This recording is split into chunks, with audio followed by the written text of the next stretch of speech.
前前后后连装带修来了3波师傅了，一直在漏水，看一下什么原因。这个时机是垫起来的，没有切割。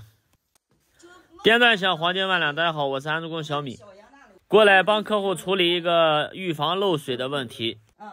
客户给我指明了几个漏水的地方。这个时机啊有点特殊，里边是打胶的，然后外圈呢是没有打胶的，而且这个缝隙都可以塞进去一个手指。预防的这个门调的也有问题，上边是挨住了，下边的缝隙这么大。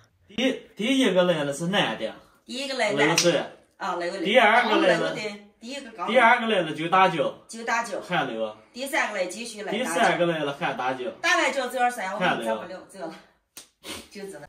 最终我们处理这样的问题呢，还得从根上来，就和我们盖楼房一样，你盖的多高没什么用，地基不稳，迟早都得倒。这个门这么大缝隙不应该呀。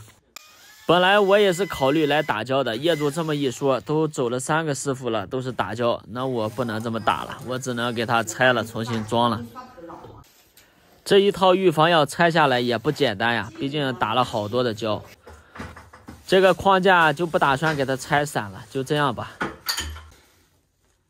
现在时机还没拆，我们先用水平仪打一下，看它左右能差多少。这边是 5.5， 看一下另一边，这一边是 6.5， 不对呀，这称完了以后还能相差1公分，中间是6公分，整体是个斜的。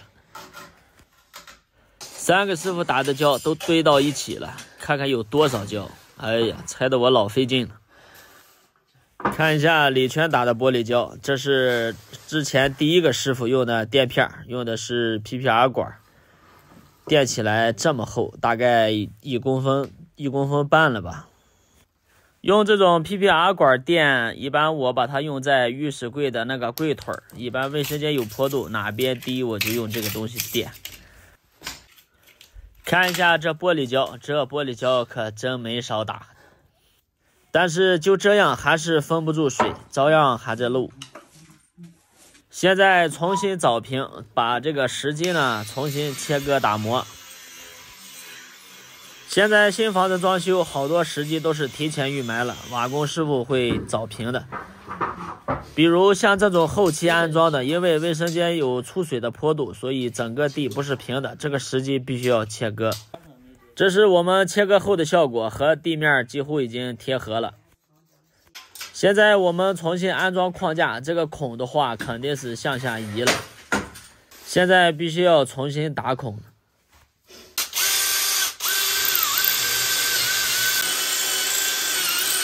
重新再装回去。这个推拉门上面的这些滑轮呢，螺丝都有点松，把这个螺丝呢重新紧固一下。